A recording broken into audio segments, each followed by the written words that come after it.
வரும், அலையா வரும். ஆனா உங்க பக்கத்துல வந்துட்டு திரும்பி போயிடும், உங்களை சேரப்படுத்தாது.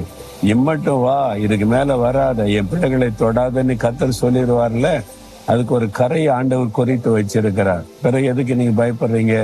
பிரச்சனை வரும் போகும். இதுக்கு முன்னால எத்தனை பிரச்சனை வந்துச்சு, அலையா வந்துச்சு இல்ல. உங்களை ஏதாவது பாதிச்சுதா? பயமுறுத்துச்சு, அவ்வளவுதான். நீங்க பயந்தீங்க, அவ்வளவுதான். பயப்படாம முன்னேறி போங்க, இயேசு கூட இருக்கிறார், பாத்துக்கலாம் அப்படின்னு சொல்லி ஒண்ணுமே உங்களை மேற்கொள்ளாது. சரி, இந்த நாள்ல ஆண்டவர் உங்களுக்கு என்ன வார்த்தை சொல்றாரு தெரியுமா? ரோமர் 12 அதிகாரம் 2 உங்களுடைய மனம் புதிதாகிறதுனாலே மறுரூபமாகுங்கள். நம்ம மறுரூபமாகணுமா? அதாவது மறுரூபமாகணும். மனம், நம்முடைய மைண்ட் மறுரூபமாகணும் என்பதாய் ஆண்டவர் சொல்லுகிறார். நம்முடைய சிந்தனை, யோசனை, நம்ம நினைவுகள் அப்படின்னு சொல்றோம்ல, அது மறுரூபமாகணும்.